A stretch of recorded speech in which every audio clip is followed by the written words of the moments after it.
탈출 소식이 알려졌어요. 당연히 제수가 탈출했으니까 소동이 일어났습니다. 헤롯은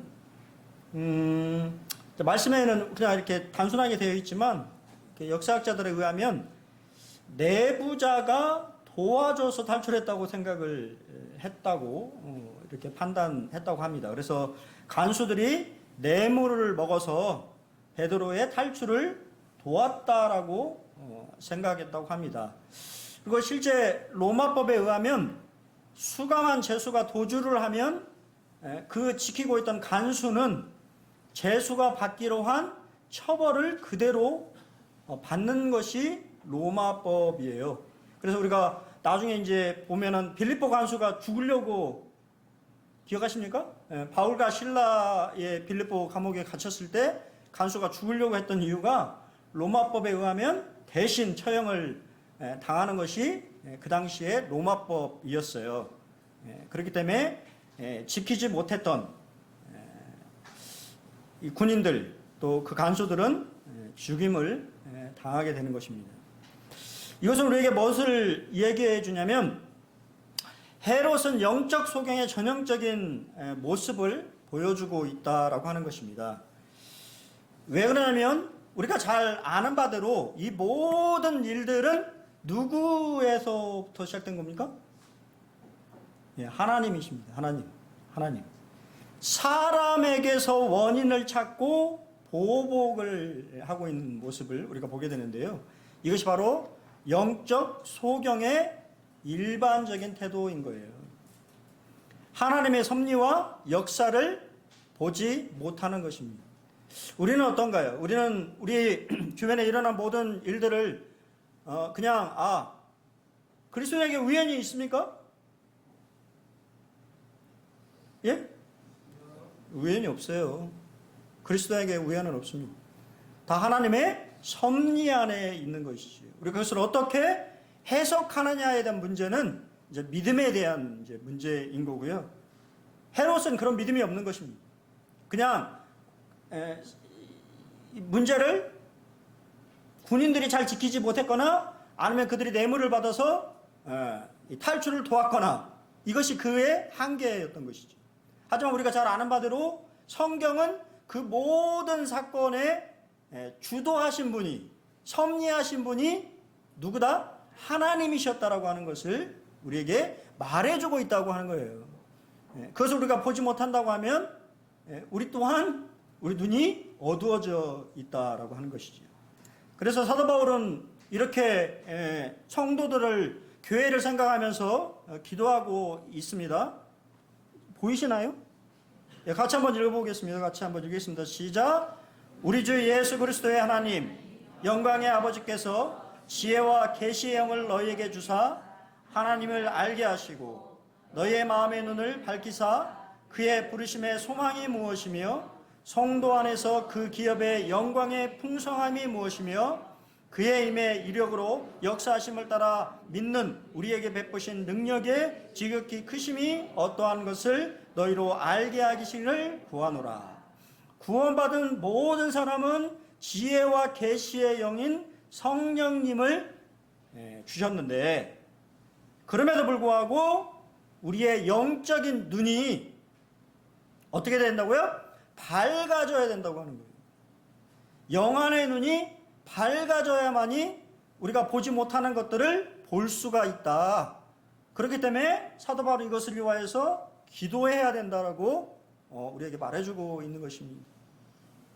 그냥 우리가 바라보는 이 세상, 물질 세계죠, 물질.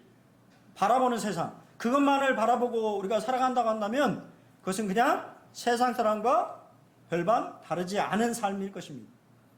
하지만 영적인 세계, 보이지 않는 세계, 그것을 볼 수 있는 눈이 여러분에게 있기를 바랍니다. 그래서 여러분을 부르신 하나님의 소망이 무엇이고 또 여러분에게 주어질 하나님의 영광스러운 기업의 그 영광이 어떠한 것인지를 알고 또한 우리 주변에 우리의 삶 속에서 역사하시는 하나님의 능력이 얼마나 크게 역사하고 있는지를 볼 수 있는 눈이 여러분 삶에 있기를 바랍니다. 예. 우리는 헤롯 아그리파 1세의 죽음을 이제 보게 되는데요. 먼저 우리는 그가 가이사라로 이렇게 가는 모습을 보는데, 이게 이제 지도 잘 보이시나 모르겠지만, 지금 현재 지도 모습이에요. 유대의 정부 간사가 그곳에 있었고요. 가이사라라고 하는 말은 카이사라라고 하는 가이사, 황제의 도시라고 하는 뜻을 가지고 있습니다. 원래 할아버지인 헤롯 대왕이 로마 황제 가이사라를 위해서 건설한 인공 항구 도시예요. 원래 지금 숫자가 보이시지 모르는데 수심이 36m. 지금 여러분이 보시는 그 땅이 다 메꾼 거 매립지예요. 돌을 다 부어가지고 36m나 되는 물의 수심에 돌들을 부어가지고 땅을 개척해서 만든 인공 항구가 가이사라입니다. 거기에 여기 보시는 것처럼 원형극장이 있고, 나중에 뭐 경기장이 있고, 또 성문이 있고, 그래서 나중에 혹시 이제 지금은 못 가시죠. 지금은 이스라엘을 갈 수가 없으니까 나중에 꼭 갈 기회가 되시면 여기에 이제 방문하게 됩니다. 가이사라에 가서 제 기억 속에 뭐 이런 것들을 봤는데요. 제 기억에 남는 것은 빌라도의 비석이 있어요. 빌라도, 로마 총독, 이 빌라도가 로마 총독이었다라고 하는 그 당시의 비석이 가이사라에 가시면 존재합니다. 성경은 우리가 이제 두로와 시돈 사람들이 헤롯의 분노를 사고 있었다라고 하는데요. 그 이유는 언급되어 있지는 않아요. 왜 그런지는 잘 모르겠습니다. 하지만 여러분 이제 지도를 보시면 잘 표시는 안 되어 있는데, 원래 두로와 시돈이라고 하는 지역은 산악지대입니다. 산악지대. 그러니까 나무가 많고 울창한 산악으로 되어 있는 지방이 두로와 시돈 지방이었고요. 당연히 이 나무가 많으니까 뭐가 없습니까? 먹을 것이 없는 것이죠. 먹을 게. 그래서 그 먹을 것을 이 갈릴리 지방, 갈릴리는 평야거든요. 평야. 그 평야 지방에 있는 밀이나 이러한 것들을 통하여서 그들의 식량을 조달을 했다라고 하는 것이죠. 실제적으로 우리가 열왕기상 5장에 보면 솔로몬이 하나님의 성전을 지을 때 두로와 시돈에서 백향목과 잣나무 같은 나무 재질들을 공급받았고, 솔로몬은 두로 왕인 히람에게 밀 2만 고루와 맑은 기름 20고루를 해마다 주었다고 되어 있잖아요. 그러니까 이것이 계속 유지돼서 지금 성경에 보고 있는 이 시대, 헤롯 아그리파 1세가 통치하는 시대에도 두로와 시돈은 어떤 목재나 이런 것들을 제공하고, 또 이 유대 땅에 있는 또 식량들을 또 두로와 시돈에게 이렇게 공급하는 그것이 일상적이었던 것을 보게 됩니다. 근데 어떻게 됐든 양식을 받아야 되는데 뭔가 잘못을 해서 헤롯 아그리파 1세가 뭐 주지를 않았던지 아니면 뭔가 제재를 가했던 것으로 보여져요. 그래서 일반적으로 어떻게 합니까? 청탁하죠. 청탁. 왕의 오른팔이었던 블라스도에게 두로와 시돈 사람들이 청탁을 하게 되는데요. 당연히 대표단을 꾸려가지고 외교 사절단이 와서 청탁을 했겠죠. 이해가 되십니까? 그러면 이 사람들이 무슨 역할을 했겠어요? 두로와 시돈 사람들이 왜 이야기를 넣었겠습니까? 당연히 아쉬운 쪽에 있는 사람들이다라고 하는 것을 말하고 있는 것이죠. 헤롯은 하려에게 차려입고 허세를 부렸다고 성경에 기록되어 있는데요. 이날은 학자마다 조금 다르긴 한데 AD 44년 8월 1일이었을 경우가 대부분 많다라고 얘기를 하는데요. AD 44년 8월 1일이 무슨 날이냐면 황제의 생일날입니다. 황제의 생일날 로마 주둔지가 있고 유대에 총독이 이게 있었던 가이사라 지방에서 황제를 위한 뭐가 있었겠습니까? 축제, 연회가 있었죠. 그 연회에 헤롯은 화려하게 옷을 찾고 이 자신의 권위를 이렇게 내세웠는데요. 역사학자 요세푸스의 유대고대사라고 하는 책자를 보면 그 이야기를 이렇게 설명하고 있어요.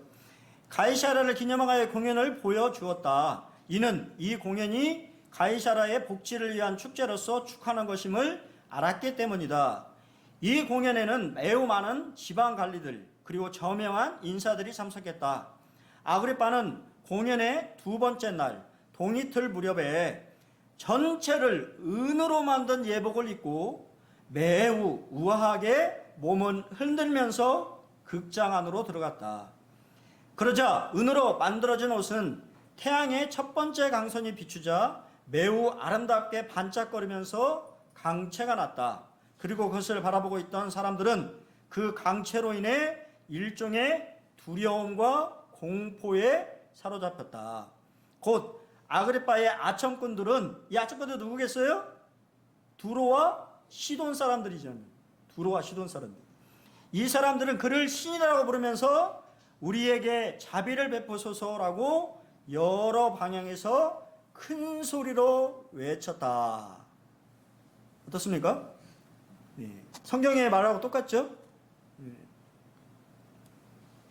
근데 그것이 뭐요? 불행의 시작이었습니다. 성경은 분명히 그가 죽은 이유에 대해서 우리에게 설명해 주고 있어요.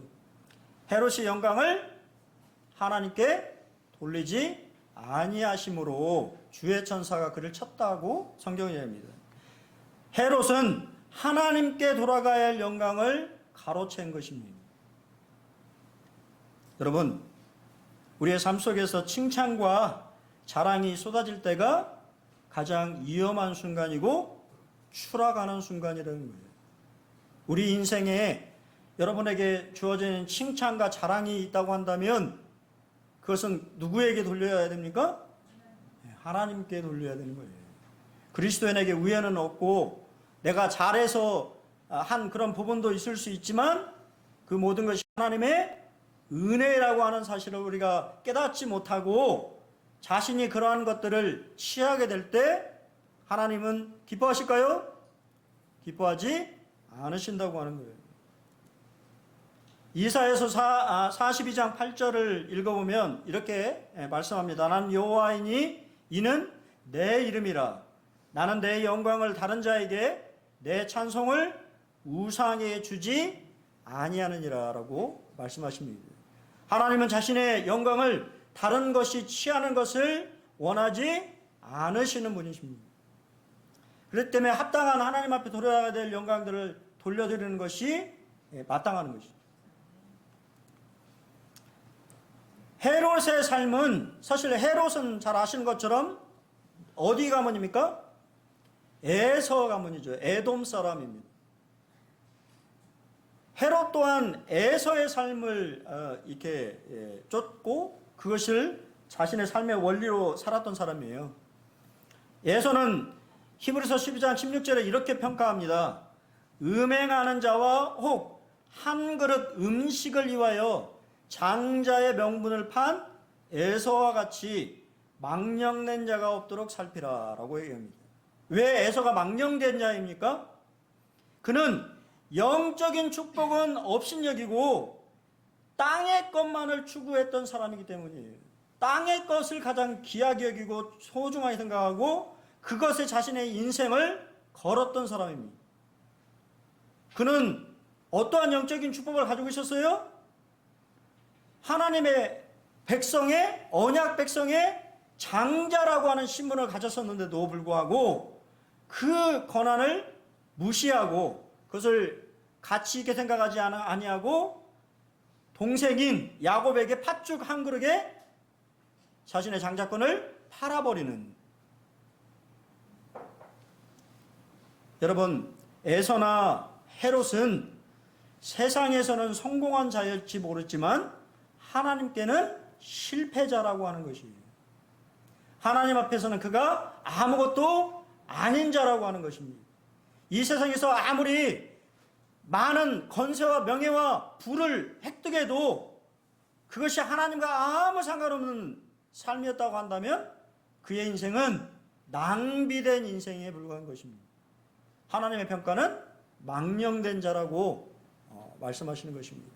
우리는 어떤가요? 우리의 삶은 그러한 삶을 쫓고 있습니까? 아니면 전혀 다른 삶을 쫓고 있습니까?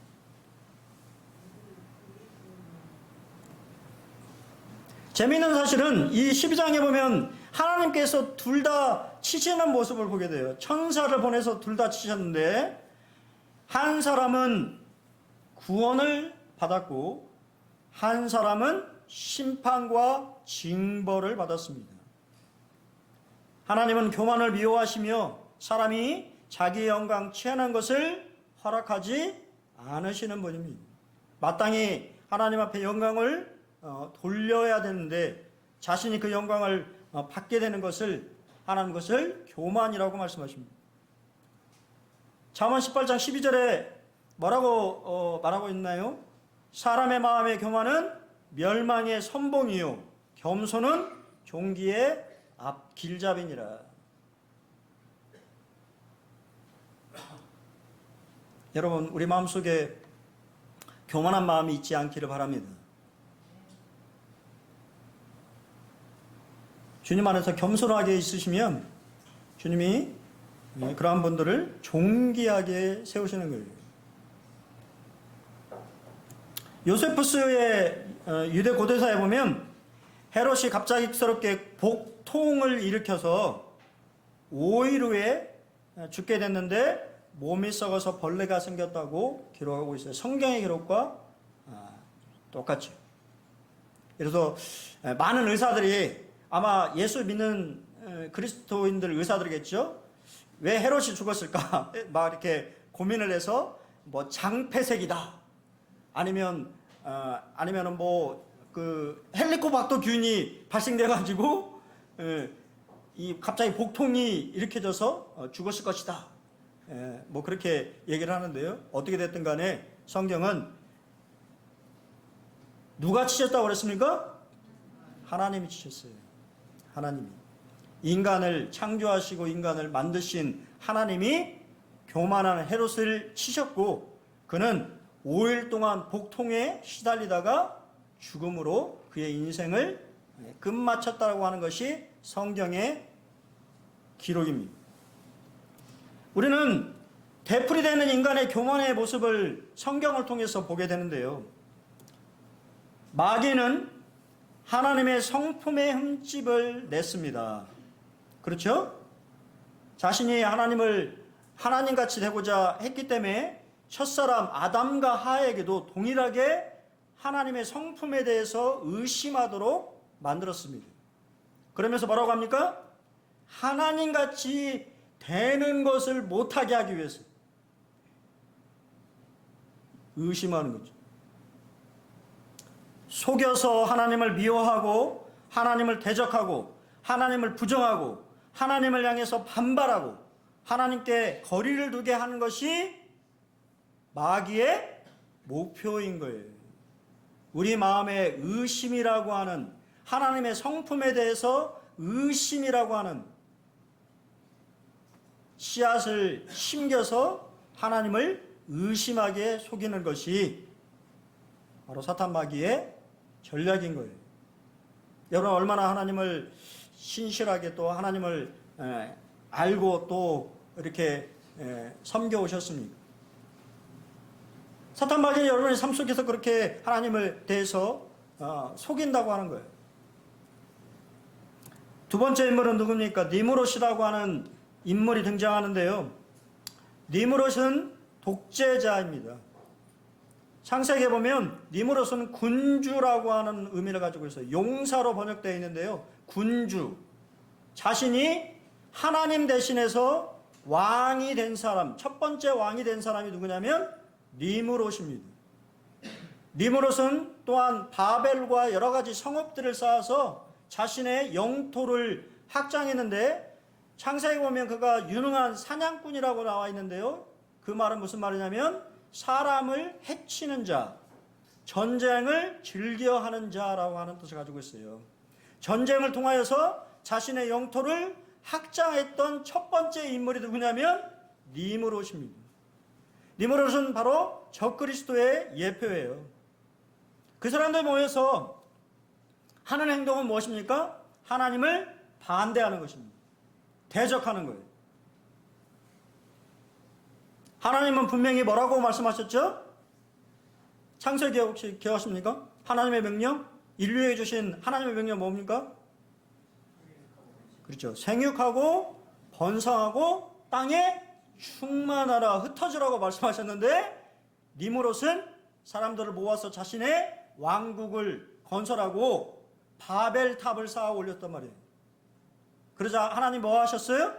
심판하셨습니다. 오늘 주제 제목의 말씀, 주는 악행하는 자를 대하여 대하신다고 분명히 말씀하고 있는 것입니다. 근데 거기 하나님 참 은혜로우시고 자비하시고 나 같으면 다 쓸어버릴 텐데 하나님 참 은혜로우시지요. 하나님의 방법, 심판의 방법은 언어의 혼잡이었습니다. 언어를 다르게 함으로써. 지금 우리가 하나님의 은혜로 한국어가 이렇게 있잖아요. 예? 한국어. 그렇죠? 영어 배우시려면 얼마나 힘듭니까? 얼마나 많은 시간 영어를 배우려고 노력하고 있습니까? 한국어로 성경도 되어 있잖아요. 하나님의 은혜고 자비인 거예요. 항상 하나님의 심판에는 하나님의 자비가 양면으로 있는 것을 보게 됩니다. 여러분도 여러분의 이름을 내려고 애쓰고 있습니까? 아니면 하나님의 영광을 위해서 살아가고 있습니까? 여러분의 이름을 내고 여러분의 자신의 그러한 것들을 내세우려고 한다고 한다면 이미 여러분은 경로를 이탈한 거예요. 잘못된 길을 걷고 있는 것입니다.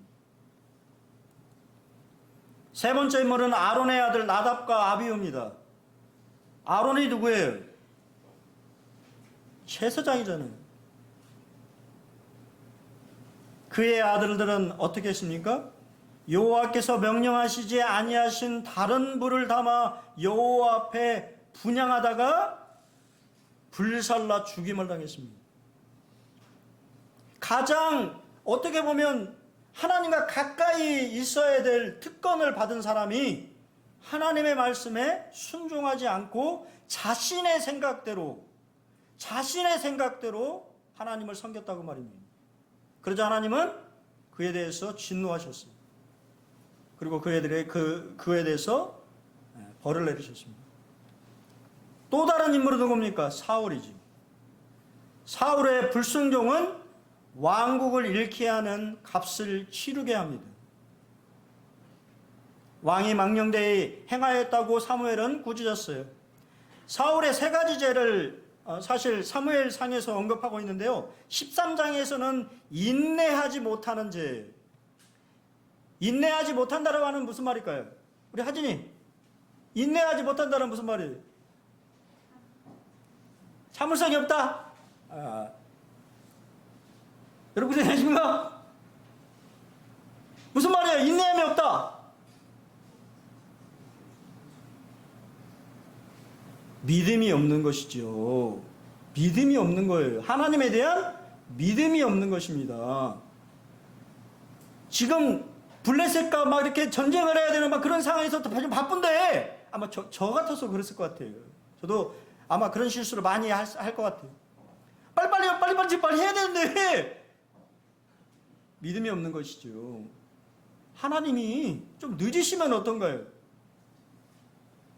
하나님이 개입하시면 해결이 됩니까? 안 됩니까? 되잖아요. 근데 사울은 그런 믿음이 없었어요. 그렇기 때문에 인내하지 못한 것이 그냥 자신이 다 해버린 거죠. 사무엘 기다리지 않고 사무엘이 해야 될 역할을 자신이 그냥 대신해버렸어요. 14장에서는 교만입니다. 전쟁을 앞두고 뭐라고 했냐면 전쟁을 앞둔 군인들한테 맹세하게 합니다. 금식해. 먹지 마. 근데 누가 먹었어요? 요나단. 아들 요나단이 꿀물을 먹었거든요. 천연 꿀을 먹으니까 몸이 그냥 눈이 그걸 모르는 놈이 교만한 것이지. 하나님이 그렇게 말씀하셨어요? 금식하라고? 자기 생각대로 자기의 기준으로 판단해서 나중에는 어떻게 합니까? 불순종하죠. 전리품을 다 하나님 앞에 바치라고 말했는데 빼돌렸습니다. 다 불태우고 하나님께 돌리라고 얘기했던 것들을, 불태우라고 말씀하셨던 것들을 다 하나님 이름에 핑계를 내면서 빼돌렸어요. 이것이 바로 사울이 왕국을 잃어버린 세 가지 죄예요. 그는 여러 번 기회가 있었습니다. 여러 번 기회가 있었지만 그 기회들을 다 낭비해버렸고 놓쳐버렸어요. 그냥 자신의 생각대로 신앙생활하는 것입니다. 결국 마지막에 어떻게 됩니까? 적그리스도가 등장하게 되죠. 적그리스도라고 하는 말이 무슨 말이에요? 그리스도를 대항하여, 그리스도를 대신하여 라는 말이에요. 주님이 앉으셔야 될 그 보좌, 그 영광, 위엄을 사람이 대신 취하는 것입니다. 여러분, 우리는 어떤가요? 우린 정말 주님을 위해서 주님의 자리, 주님 앞에 모든 것을 내어드리는 그러한 삶을 살고 있나요? 아니면 그냥 내 마음대로, 내 뜻대로 주님이 찾아야 될 걸, 주님의 영광과 위엄과 그 모든 것들을 그냥 내가 대신 하고 있지는 않냐라고 하는 것입니다. 그렇다면 그건 적그리스도와 똑같은 거예요. 자신이 그리스도 하나님인 것입니다.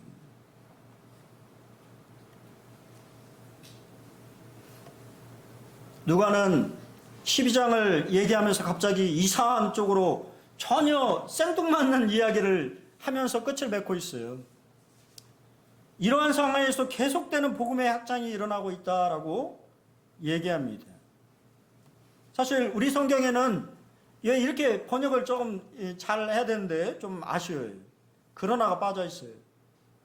원문에는 그러나가 있습니다.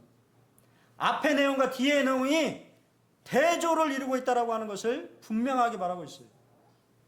모든 일, 헤롯의 죽음과 또한 복음의 확장이 모두 다 누구의 손에 있다는 겁니까? 하나님의 손에 있다고 하는 사실을 말하고자 하는 것입니다.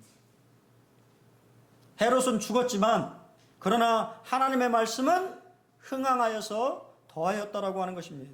여러분, 오늘날의 상황이 어떠하든지 우리나라 상황이 지금 좋은가요? 좋습니까? 이게 나랍니까 지금? 이상하게 됐어요. 근데 결국은 뭐 다른 걸 다 떠나서 신앙이 없는 거잖아요. 무속을 쫓고 엉뚱한 것들을 바라보니까 결국에는 엉뚱한 방향으로 결론이 나는. 여러분, 우리는 현상만을 봐서는 안 거예요. 하지만 그러한 모든 상황 가운데도 뭐가 있다고요? 하나님의 계획과 목적이 있다고 하는 사실을 우리 그리스도인은 명심해야 된다고 하는 거예요. 그렇기 때문에 더 이 나라와 이 민족을 위하여서 뭐 해야 됩니까? 기도해야 되는 거예요. 왜냐하면 하나님이 다 알고 계시기 때문에. 여러분, 하나님의 일은 중단이 있습니까? 없습니다. 중단이 없다고 하는 거예요. 그러한 상황 가운데서 하나님의 일은 중단 없이 계속 되어집니다. 12장은 하나님의 주권적인 섭리를 우리에게 보여주고 있어요.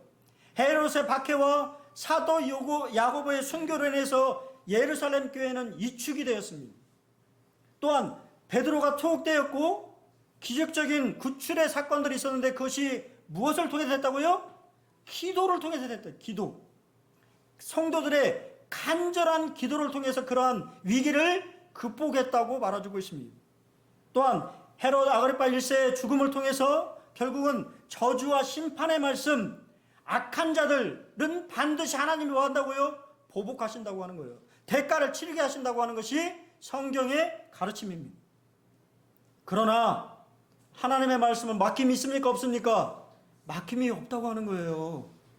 여러분, 그러한 현상에, 그러한 장애물에 하나님의 말씀이 막힌 적이 있습니까? 없어요.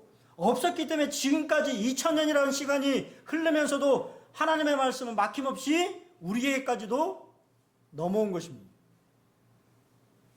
그러면 결국에는 마지막, 이 말씀을 보시면 좀, 아까도 말씀드린 것처럼 헤롯은 역사적으로 봤을 때 AD 44년 8월 1일 날 하고 5일 지나서 죽었다고 볼 수 있는데, 바나바, 바울과 마가, 요한이 예루살렘을 방문했을 당시는 혹시 기억하십니까? 대기근이 언제 있었다고 혹시 기억하십니까? AD 46년, 48년이에요. 연대가 안 맞아요. 왜 누가는 갑자기 이것을 끄집어내서 연대도 안 맞는데 집어넣었을 거예요. 그것은 바로 하나님의 말씀은 막힘없이 지금도 하나님의 사람들을 통하여서 생명과 축복의 말씀이 선포되고 있다고 하는 사실을 우리 보고 기억하라고 하는 거예요. 베드로는 역사의 현장에서 잠시 물러났지만 새로운 인물, 바나바, 바울, 마가, 요한이라고 하는 새로운 사람들을 세워서 하나님의 이방인의 선교가 계속해서 이루어질 것을 우리에게 말씀해 주고 있는 것입니다. 세 가지를 말씀드리고 말씀을 드리겠습니다. 신원하시는 하나님을 믿어야 합니다. 억울함의 신원은 누구의 손에 있습니까? 하나님 손 안에 있어요. 여러분, 우리 그리스도인으로서 올 한 해 억울한 일 혹시 당하신 적 있으신가요? 불이익을 당하신 적 있습니까? 아마 있으실 거예요. 여러분, 주님이 반드시 보상하시고 보복하십니다. 그것이 성경의 가르침이에요. 두 번째는 삶 전체에서 하나님을 귀하게 여기고 드러내야 한다고 하는 거예요. 그런즉 너희가 먹든지 마시든지 무엇을 하든지 하나님의 영광을 위해, 여기서 먹고 안 마시고 살 수 있는 분 있습니까? 이 마시면 그 다음에 또 육체, 우리 영대님 저 오셔 그러더라고요. 12시 40분에 예약이 돼 있어요, 형제님. 그 안에 끝나라는 거죠. 영의 양식도 중요하지만 육신의 양식도 중요한 거. 먹고 마시는 건 일상적인 일이잖아요. 그러한 일상적인 일 가운데서도 하나님의 영광을 드러내고 그분께 영광을 돌리라고 하는 것이 하나님의 명령인 거예요. 무엇을 하든지 말에나 일에나 다 주 예수의 이름을 하고 그를 힘입어 하나님 아버지께 감사하는 한 해는 아니네요. 한 해를 잘 박아 마시고 내년에는 우리가 더욱 하나님 앞에 영광을 돌리는 우리의 삶을 통하여서 우리의 아주 이 작은, 아주 어떻게 보면 이 작은 것들, 삶의 조그마한 것들, 그 삶 속에서 하나님 앞에 영광을 돌릴 수 있는 우리 근사한 번역교 성도님들 되겠으면 좋겠습니다. 세 번째는 우리 모두가 생명과 축복의 하나님의 말씀에 뭡니까? 통로라고 하는 거예요. 누가는 박해와 순교의 현장에서, 또 헤롯 아그리파 1세의 죽음을 통하여서 비참하게 끝나는 것과 같이 보이는 그 분위기 속에서도 여전히 하나님의 말씀은 막힘없이 흥황했고, 하나님은 새로운 일꾼들을 통하여서 하나님의 말씀을 전했다라고 하는 사실을 기억하시기 바랍니다. 예. 내년부터는요, 이제 바울 중심으로 우리가 사도행전을 또 이렇게 살펴보도록 하겠습니다. 혹시 성탄절날 바울 혹시 뭐죠?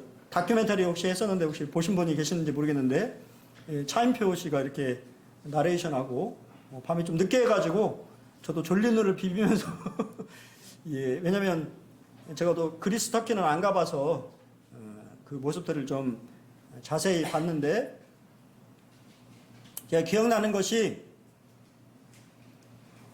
사도 바울이요, 지구 반바퀴를 돌았답니다. 복음을 위해서 지구의 반바퀴를 돌았대요. 그가 평생 복음을 위해서 돌았던 걸음이 지구 반바퀴라고 하는 말에 참, 이 사람은 도대체 어떤 사람인가? 걸어서 그 지구 반바퀴를 돌 수 있나?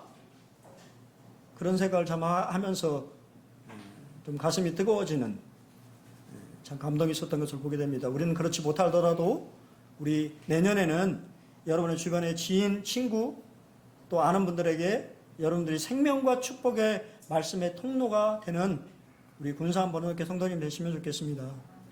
한 해 잘 마무리하시고 새해에 더 활기찬 모습으로 이렇게 뵙게 되기를 바랍니다. 감사합니다.